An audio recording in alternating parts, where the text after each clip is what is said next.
When my husband discovered my affair, he sent me a mysterious box that completely caught me off guard. Opening it left me utterly stunned. My name's Alyssa, and at 29, I was 2 years into a wonderful marriage with Ethan, who's 31. We had built a happy, stable life together, until one unexpected day shattered it all. That morning, I woke up to find our home emptied, leaving me heartbroken and confused. I couldn't wrap my head around why Ethan would disappear so suddenly. Without a word, the life we'd shared, full of joy and security, had spiraled overnight into a storm of grief and uncertainty. In need of answers, I set off on a desperate journey to find closure amid the chaos. 3 years ago, Ethan and I first met when I started at the company as an intern. He was a manager, so we worked closely together, spending long hours that sparked a strong attraction. His good looks were hard to ignore, and I felt a powerful connection growing between us as time passed. Working on several projects together deepened our bond, and after 8 months of dating, we decided to get married. Then, a fantastic job offer came Ethan's way. A rival company was offering him a position with double the salary. He took it eagerly, while I stayed in my role, waiting for my promotion. Everything seemed to be falling into place. We moved into a larger home, confident our combined incomes would support it. Our excitement for this new chapter, along with dreams of starting a family, was evident. But the financial shift also brought new challenges, forcing us to adjust to a higher cost of living. Even so, we stayed optimistic, believing that better days were on the horizon. Just 2 months after settling into our new house, I was promoted to a position that was a big leap from my old job. The demands were intense and left me stressed, leading me to start drinking to cope. What began as casual drinking quickly grew into a troubling habit. Although Ethan expressed concern, I brushed it off, insisting I was fine. But it soon became clear my reliance on alcohol was affecting my health, relationships, and overall well-being. I realized I needed to confront the issues driving me toward alcohol. Acknowledging the severity of my addiction and taking Ethan's concerns to heart marked a critical turning point. I decided to take time off work to face my dependency head-on. During my break, I enrolled in a rehab program where I gained tools to help me move past my addiction. Therapy and counseling helped me uncover the root causes of my drinking and taught me healthier coping methods. Though it was tough, with the support of professionals and loved ones, I managed to overcome my addiction and regain control of my life. A year before our wedding date, Ethan proposed, and I joyfully accepted. He'd stood by me through my darkest moments, proving he was genuinely my partner for life. As newlyweds, we were experiencing some of our happiest times, though the expenses of my rehab and our wedding had set back our financial goals. After many conversations, we agreed it was time for me to get back to work. After a 6-month hiatus, I contacted my company, and they were open to having me return to my previous role. Once I was back, I was assigned to a new project led by a man named Tyler. Though Ethan had made his feelings about Tyler pretty clear, calling him sly and manipulative, I felt it was only fair to form my own opinion. I figured maybe Tyler's approach to leadership was just different from what Ethan had experienced. On my first day on the project, I finally met Tyler. Despite being in his mid-40s, he had a strikingly fit, youthful look. Right from our introduction, I was impressed by his strategic mindset and the level of preparation he brought to the project. It was hard to miss that many of the women on our team found him attractive. Over time, I noticed that Tyler's charm wasn't just about his appearance. He had a magnetic personality that naturally drew people in. This quality showed in the way he motivated everyone and created a positive environment. Despite the initial distractions, I quickly realized he was a true asset to our project. Tyler's skill in inspiring the team and building a harmonious atmosphere kept us focused and productive. Work had been particularly chaotic lately, and Tyler's contributions were essential for keeping things organized and on track. With everything going on, I often stayed late to cover for a coworker on maternity leave, especially during some critical times. Because of my long hours, I barely got a chance to catch up with Ethan. He joked, with a touch of sarcasm, that at least I wasn't using alcohol as an escape anymore and seemed glad to see me so busy with work. I laughed and assured him I was fully committed to handling things professionally, even with all the disorder around me. I also admitted my frustration at not getting quality time together but promised to make it up to him when things calmed down. Ethan replied that he was happy to see me engaged and aware of my workload. I kissed him, telling him sincerely how much I cared and wanted us to have time together. He smiled and said, "I know how devoted you are to your job, and I appreciate that. We'll have plenty of time for each other when things settle down." His understanding was such a relief, and I felt comforted thinking about the moments we'd share once work pressures eased. I thanked him for his continued support and patience, letting him know how much his encouragement meant. I promised I'd focus on spending time together as soon as work settled down and told him how grateful I was for his understanding during this hectic period.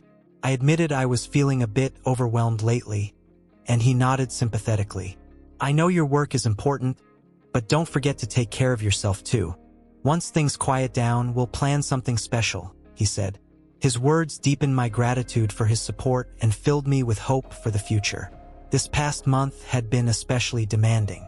I was taking on most of the project's responsibilities to ensure we met our deadlines. Tyler would often reach out to me after hours, helping us stay on track. This meant I was bringing work home regularly and spending a lot of time on my phone, even after I'd come back. Sometimes, if I couldn't sleep, I'd find myself awake in the middle of the night, responding to messages and calls from Tyler at all hours. Tyler reassured me that I could reach out to him anytime, day or night, for support, so we could work together smoothly. Ethan had voiced his worries more than once about my late hours and the conversations I was having with Tyler late into the night. I explained that it was only a temporary situation, one that would end as soon as the project wrapped up. Though he wasn't thrilled about my after-hours chats, I assured him they were strictly business and necessary to keep him updated on my progress. I promised Ethan that once the project was over, I'd prioritize our relationship and make more time for him. I emphasized that my commitment to work was just temporary and essential for getting this project right, and I vowed to make it up to him once things settled down. As the project moved forward, my rapport with Tyler grew more casual.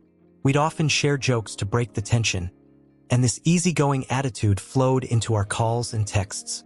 We developed a few inside jokes that had us laughing, but soon, rumors started circulating in the office about Tyler and me being a little too close, especially among some of the women. I could feel the jealousy in their glances whenever they saw us chatting. Eventually, these whispers found their way back to Ethan. One evening, I came home to find him pacing anxiously, clearly waiting for me. Before I even had the chance to put my things down, he started firing questions, wanting to know if there was anything going on between Tyler and me. I quickly reassured him that it was just silly gossip stirred up by jealousy and that there wasn't an ounce of truth to it. But Ethan didn't seem convinced. He said, "Where there's smoke, there's fire. If people think they see something, maybe there's something to it." He was upset, pointing out that he'd always had a feeling Tyler was trouble. I realized then that I should have been more cautious around Tyler, knowing he had a way of swaying people to suit his needs. I was already exhausted from work and didn't have the energy to debate what I felt was unfounded. I told Ethan he could either trust me or believe the rumors that were going around. Frustrated, I stormed off to our bedroom, unwilling to spend time on what I thought was nonsense. I was angry that Ethan would put more stock in office gossip than in me, and it led to several arguments in the days that followed. Ethan kept questioning who I was texting, who I was meeting, and who I was talking to.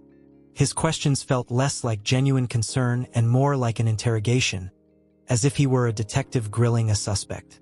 I suggested we might need a break if he was going to keep up this line of questioning. True to form, Ethan went silent, sulking instead of addressing the real issues. He insisted that if I cared about our relationship, I should distance myself from Tyler.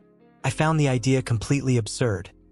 After all, Tyler was my supervisor, and working with him was a core part of my job.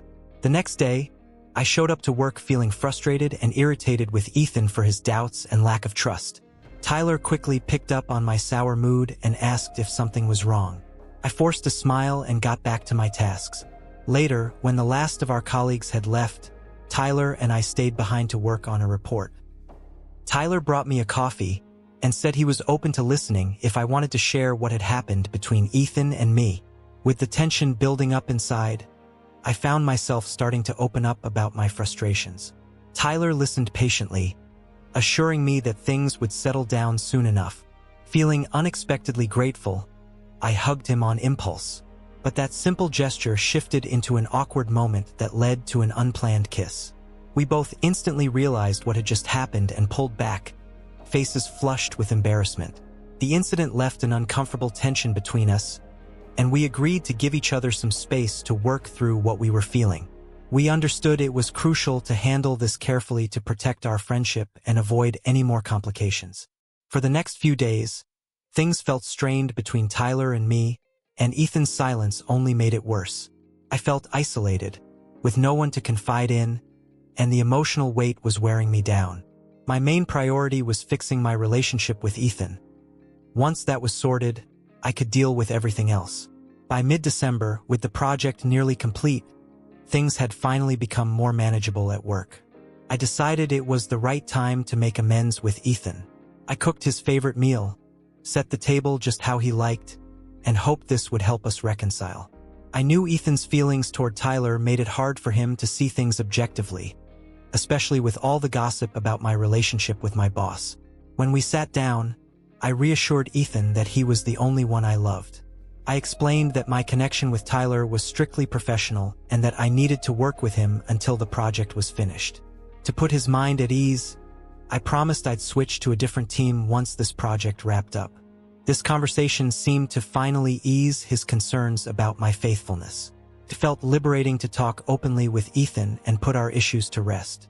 I expressed my hope that our relationship would grow stronger in the coming year and was genuinely relieved to have resolved things with him.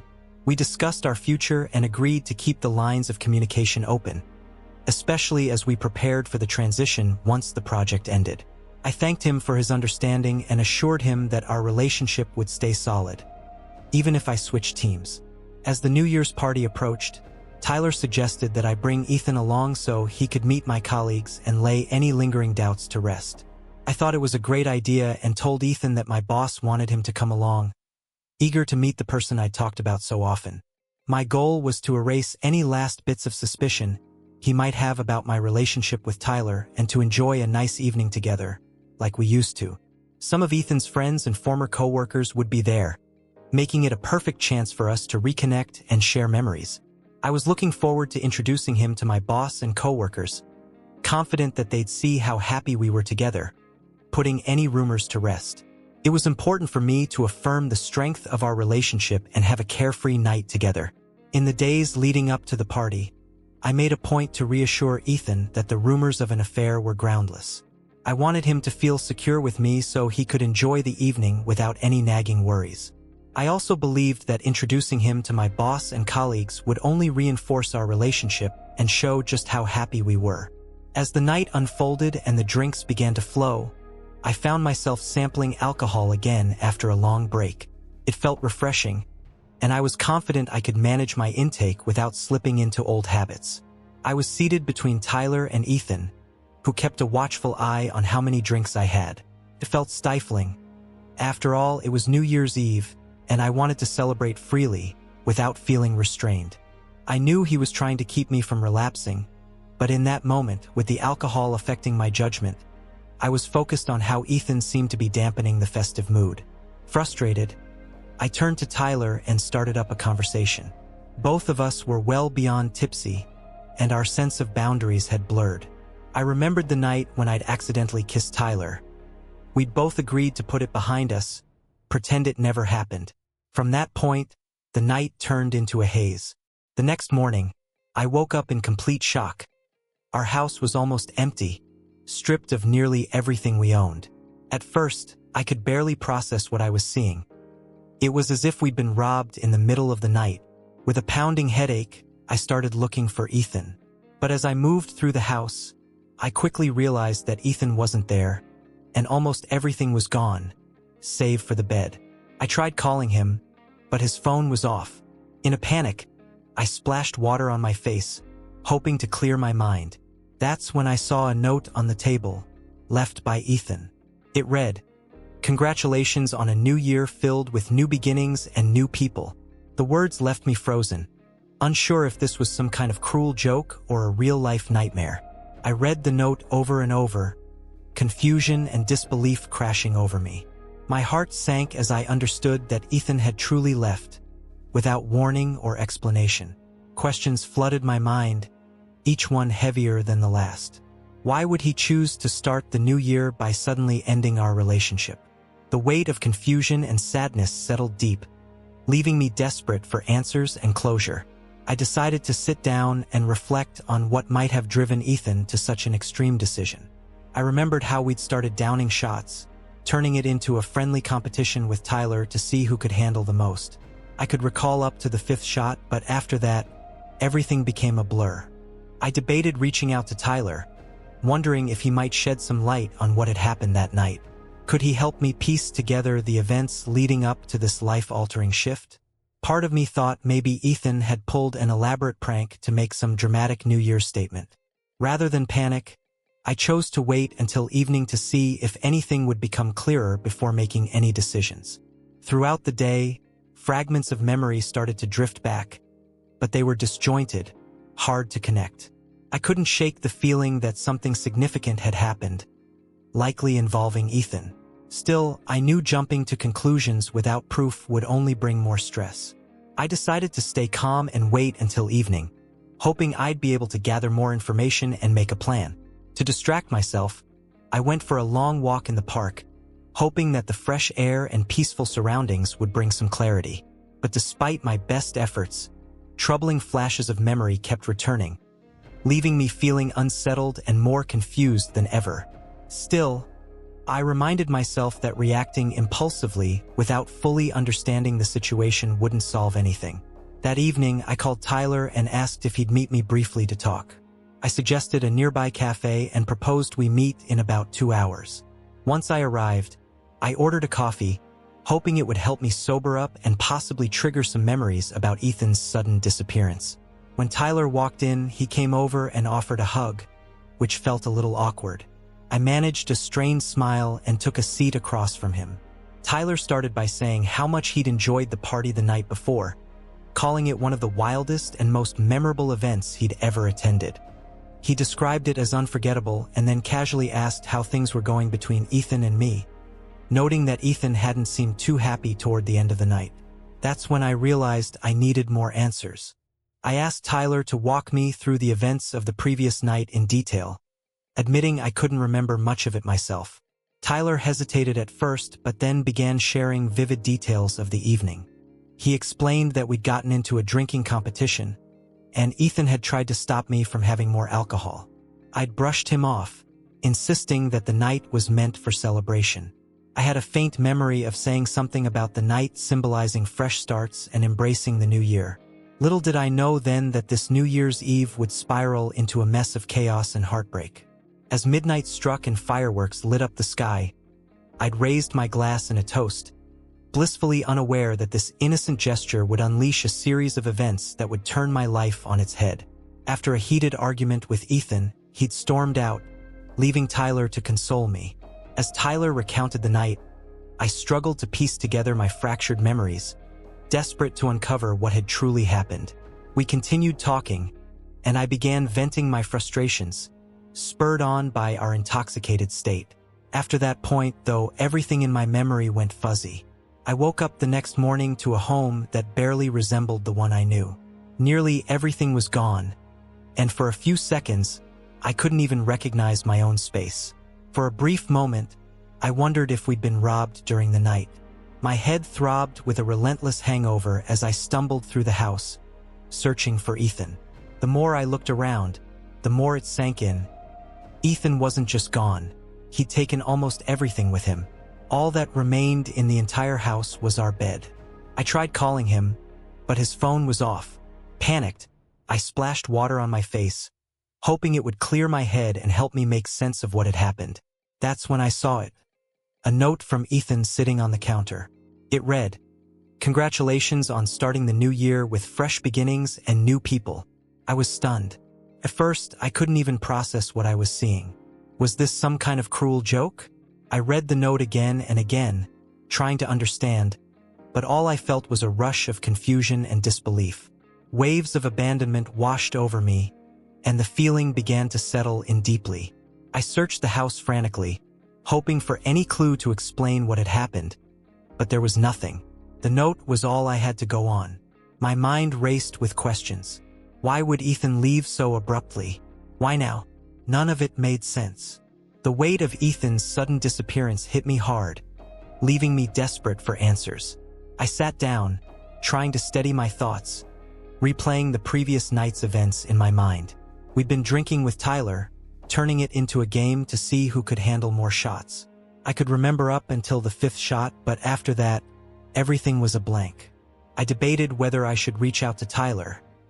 Maybe he could fill in the gaps and help me understand what went wrong. Part of me wondered if this was all just an elaborate prank, maybe Ethan's idea of some over-the-top New Year's stunt. I decided to hold off on panicking and wait until the evening to see if more pieces of the puzzle would fall into place. Throughout the day, hazy flashes of memory drifted back, but they were foggy and disjointed, too scattered to make sense of. Still, I couldn't shake the feeling that something serious had happened, likely involving Ethan. But without solid facts, I knew jumping to conclusions would only make things worse. I reminded myself to stay calm and take things one step at a time. To distract myself, I decided to clear my mind with a long walk through the park, hoping the fresh air would help. But no matter how hard I tried, fragments from the previous night kept surfacing, leaving me feeling increasingly uneasy. Despite my growing anxiety, I knew making impulsive decisions wouldn't help, so I focused on keeping my composure. Later that evening, I finally decided to reach out to Tyler. I asked if we could meet up to talk and suggested a cafe nearby. He agreed, and I hoped this meeting would help me piece together what had gone so horribly wrong. When I arrived, I ordered a coffee, hoping it might clear my head and jog some forgotten memories. Tyler walked in shortly after and greeted me with a hug, which felt a bit odd considering the circumstances. I managed a polite, though slightly awkward, smile and took my seat across from him. Tyler seemed upbeat, saying the party the previous night had been one of the best he'd ever attended, describing it as wild and unforgettable. Then he casually asked about Ethan, mentioning that he hadn't seemed too happy toward the end of the night. That comment made my stomach drop. I needed answers, so I asked Tyler to walk me through everything that had happened, admitting my memory was foggy at best. Tyler hesitated for a second, but then launched into a detailed recount of the night. Apparently, we'd been doing shots, and at some point, Ethan tried to get me to stop drinking. I had pushed him away, insisting it was New Year's Eve and I deserved to celebrate. I faintly remembered shouting about how the night was for new beginnings and leaving the past behind. Little did I know that this New Year's celebration would turn into a nightmare. As the clock struck midnight and fireworks burst across the sky, I'd raised my glass, completely unaware of the storm that was about to come. After a heated argument, Ethan had stormed out, leaving Tyler to console me. As Tyler recounted the details, I struggled to piece together my own fragmented memories, desperate to uncover exactly what had led to this drastic, life-altering turn of events. All I could remember were flashes. An argument, raised voices, and the overwhelming sense that things had spiraled out of control. Tyler and I continued talking, and I started venting my frustrations, words spilling out freely, still clouded by the lingering fog of the previous night's intoxication. We both lost our judgment that night, and before I knew it, Tyler and I crossed a line we shouldn't have. When Ethan came back after cooling off, he found us together in that compromising state. Naturally, he was furious. He physically separated us and escorted me out of the club, standing by me until a taxi arrived. Tyler told me that was the last he saw of us, assuming we'd gone home afterward. I sat there, stunned, trying to process everything I just heard. I sifted through my scattered thoughts, straining to remember more. Tyler then asked about my current status with Ethan. Without thinking, I lied, saying things weren't as bad as they looked and that Ethan had agreed to meet up later to sort things out. Tyler gave me a skeptical look, sensing I wasn't being completely truthful. He encouraged me to open up, offering his support. Reluctantly, I shared the confusing mess my relationship with Ethan had become, hoping that talking about it might help me sort through the chaos in my mind. As I poured out my feelings, Tyler listened quietly, offering comfort and understanding. He reassured me that feeling overwhelmed was natural and that seeking support was a sign of strength. His words gave me a tiny glimmer of hope, making me feel that maybe, with his help, I could somehow navigate through the wreckage of my relationship with Ethan. Reflecting on that disastrous night, I couldn't help but think about how easily the line between my personal and professional life had blurred. It had all started innocently enough, a few drinks at a New Year's Eve work party. But things spiraled out of control far too quickly. Tyler and I were both too drunk, and in the heat of the moment, professionalism vanished. Now here I am, sitting in a house stripped of nearly everything except a mattress. It's been 2 days, and there's still no sign of Ethan. I have no idea where he's gone or what to do next. Should I report him as a missing person? Did he leave voluntarily to get space and clear his head? Or is something more serious going on? I feel overwhelmed and unsure about my next steps, so I'm writing this in hopes of receiving advice from anyone who's been in a similar situation. Should I wait? Should I take action? Any guidance would mean a lot right now. Update. Based on some of your feedback, it seems like Ethan might just need space to process everything, so I've decided to respect that and give him the time he needs. But it's now been 3 months, and I still have no idea where he is.